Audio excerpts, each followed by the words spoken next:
Assalomu alaykum aziz o'quvchim, mani kanalimga xush kelibsiz.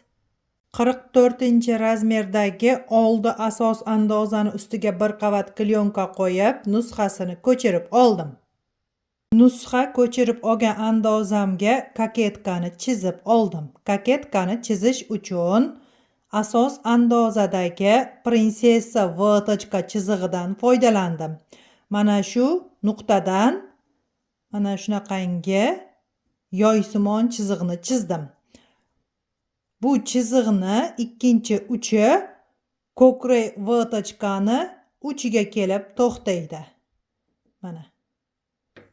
Hozir mana ostidagi andozani olsam, mana shunaqangi ko'rinishdagi andoza paydo bo'ladi. Undan keyin bokovoydagi ko'krak vtochkasini chizib oldim. Agar mani video darsliklarimni ko'p ko'rgan bo'lsangiz, men beldagi oldi va orqa vtochkalarini chizmayman va tikmayman. Buni sababi bu uyga kiyiladigan kiyim, uni yechib kiyish oson bo'lishi uchun mana shu vtochkalarni olib tashlaymanda beliga rezinka tikib qo'yaman. Shunda bu ko'ylakni yechib kiyish oson bo'ladi. Agar beliga vtochka tushiradigan bo'lsam, yoniga zamok tikishimga to'g'ri keladi. Uy kiyimiga bu narsani hojati yo'q deb hisoblayman va bu narsani juda ko'p sinab ko'rganman. Shuning uchun har doim beliga rezinka tikib qo'yaman. Agar ko'cha uchun yoki qaddi qomatni подчеркивать, ya'ni aniq qilib ko'rsatib turish kerak bo'lgan ko'ylak xohlayotgan bo'lsa, mijozingiz yoki klientingiz, unga обязательно beliga vtochka tushirib beraman. Uy kiyimlariga esa ko'pincha vtochkani tushirmayman. Ko'ylakni oldi bo'yin o'yindisini gorizontal 8, vertikal 13 cm qilib o'lchab chizib oldim. Nimaga mana bunaqa qilib burchak qilib chiqazib, keyin bo'yin o'yindisini chizasiz deb savol qo'ygan qizlarga javob. Buni mani o'quvchilarim bitta chizganda oson va tez o'xshashi uchun, qayta chizavermasligi uchun, bittada o'xshata olishlari uchun mana shunaqa qilib burchakni chiqazamanda, shu burchakdan mana bunaqa qilib o'lchayman. Shunda xuddi mana shunaqangi aniq va tochna bo'yin o'yindisi chiqadi. Tushundinglar qizlar? Nima uchun bunaqa qilishimni? Modellashtirib, chizib olgan andozamni kesib tayyor qilib oldim. Undan keyin 44-razmerdagi yengni andozasini olaman. Yengni oldi qismini, qo'ltig'ini oldi asos andozani qo'ltig'iga simmetrishni qilib qo'yamanda, mana bu joyini belgilab chizib olaman. Qaranglar qizlar, yaxshilab ahamiyat berib, e'tibor bilan tushunib olinglar. Mana bu joyi, mana qo'ltiqlari bir-biriga simmetrishni turibdi. Lekin mana bu joyidan, mana kaketkani chokidan 1 cm teparoqqa qilib yengni chokini tushirdim. Sababi mana bu joyi yoysimon bo'ladi. Tikkan vaqtda agar bularni teng qiladigan bo'lsangiz, yengni choki mana bu yoqqa pastga tushib qoladi. Shunaqa bo'lmasligi uchun choklar bir-biriga to'g'ri kelishi uchun mana bu kaketkani chokidan 1 cm tepada qilasiz yengni chokini. Shunday qilib mana bunday qilib yengni oldi kaketkasini chizib olasiz. Bu yengni oldi, bu orqasi. Ko'ylakni oldi andozasini va yengini andozasini modellashtirib olganingizdan keyin mana bu kaketkani va yengni kaketkasini kesasiz. Kesgan vaqtingizda har doim esingizda bo'lsin. Bu andozalarni matoga qo'yganingizda mana bu choklarga 1 santimetrdan chok haqqi qo'shib kesasiz. Oldidagi kaketkaga ham xuddi shunaqa. Kaketkani pastiga va gavdani tepasiga mana bu joylariga 1 santimetrdan chok haqqi qo'shib kesishingiz kerak. Agar mana shu joyga 1 santimetrdan qo'shmasangiz, ko'ylakni oldi kichkina bo'lib qoladi.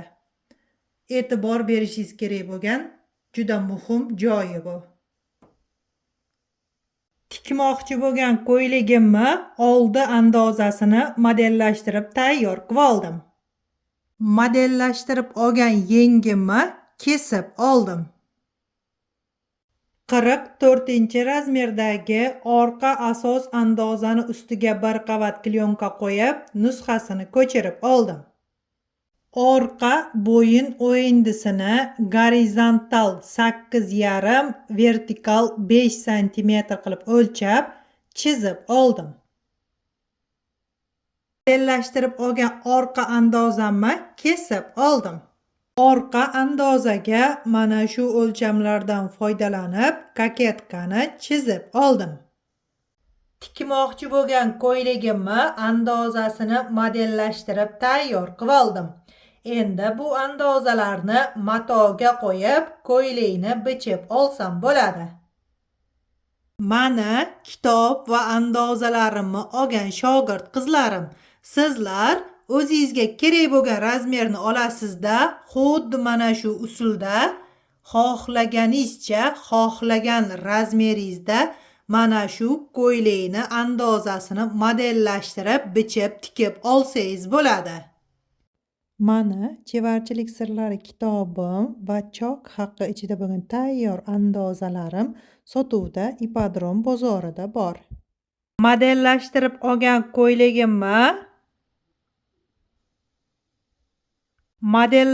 olgan ko'ylagimni Izmir va Singapur matosidan tikaman. Shuning uchun matolarni birinchi stol ustiga yaxshilab yoyib olib, yaxshilab parli dazmol bosib olaman. Sababi bu ikkita mato dazmol bosganda kichrayib qoladi. Shuning uchun birinchi yaxshilab dazmol bosaman, undan keyin stol ustiga yoyib, andozalarni qo'yib, ko'ylakni bichib olaman. Modellashtirib olgan andozamni matoga qo'yib, ko'ylakni bichib oldim. Endi ko'ylakni tikishni boshlayman.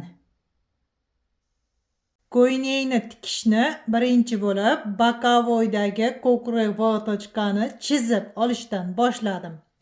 Vatochkalarni chizib olganimdan keyin oldi yengni kaketkasini va gavdani bir-biriga qo'shib, tikib, overlock qilib oldim. Mana. Endi mana shu joyga burmani tikib olaman. Burmani tikish uchun Floria matosidan foydalandim. Floria matoni enini 5 cm qilib kesib oldimda, keyin moskovskiy shov qilib qaytarib tikib oldim. Dazmol bosib olganimdan keyin mashinani chokini 5 ga qo'yib, mana shunaqangi ikkita chokni berib oldim. Endi buni burmaga yig'aman va gavdaga tikaman. Qaranglar qizlar, burmani qo'l chokida mana shunaqa qilib tikib olganingizdan keyin dazmol bosadigan stol ustiga ko'ylakni qo'yasizda, mana shunaqa qilib burmalarni bir xil qilib bulavka bilan qadab chiqasiz. Mana. Undan keyin parli dazmol bilan mana shunaqa qilib dazmollaysiz. Dazmollagan vaqtingizda qaranglar mana.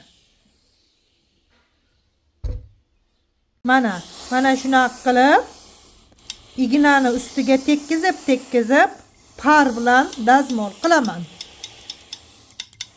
Mana. Keyin mana shu holida 5 minutga sovutib qo'yib qo'yaman. Shunda mana bu burmalar o'z shaklini ushlab qoladi.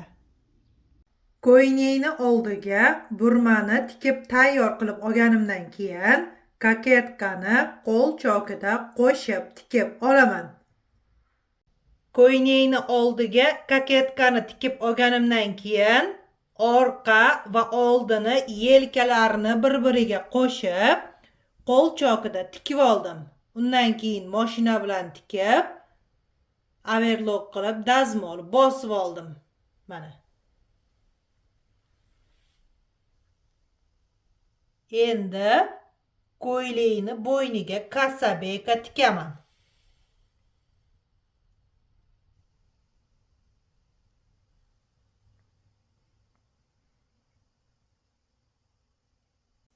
Bo'yinni aylanasini mashinani chokini 5 ga qo'yib, mana shunaqa qilib tikib oldim va uni zborkaga yig'ib oldim. Endi qo'l chokida tikib tayyorlab olgan kasabekamni bo'yinga tikib olaman. Qaranglar, kasabekani mana o'rtasini mana qilib ochib, ichiga bo'yinni solasiz. Mana. Mana qilib bo'yinni ichiga solasizda, keyin mana qilib yopib, qo'l chokida o'ng tomonidan tikib chiqasiz. Shunda kasabeka chiroyli bo'lib chiqadi. Qaranglar qizlar, bo'yinga kasabekani chap yelkadan boshlab tikasiz. Qo'l chokida mana shunaqa qilib tikib olganingizdan keyin yana aylanib chap yelkaga kelasiz. Kelgan vaqtingizda mana ochib turib mana shunaqa qilib tikib olasiz. Mana. Tikib olganingizdan keyin buni ochib, buklab bo'yinga tikib olasiz. Shunda mana bu uloq joyi chiroyli bo'lib chiqadi. Kasabekani qo'l chokida tikib olganingizdan keyin mashinada tikib chiqasiz o'ng tomonidan, chetidan 0,1 strochka bilan.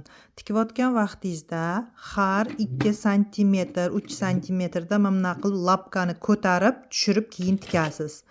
Shunda kasabeka aylanib ketmasdan to'g'ri bo'lib chiqadi. Ko'ylakni bo'yniga kasabekani tikib oldim. Mana.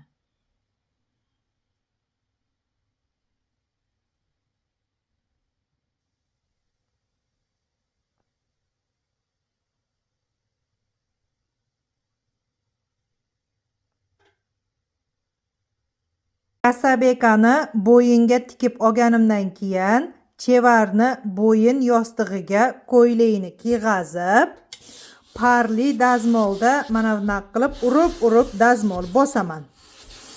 Va 5 minutga sovishga qo'yib qo'yaman. Shunda kasabeka xuddi mana shu qomatini ushlab, chiroyli bo'lib dazmollanadi.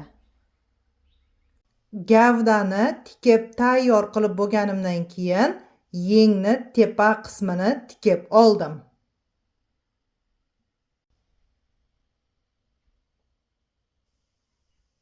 Yengni akatini gavdaga tikib oldim. Endi bokovoyini tikaman.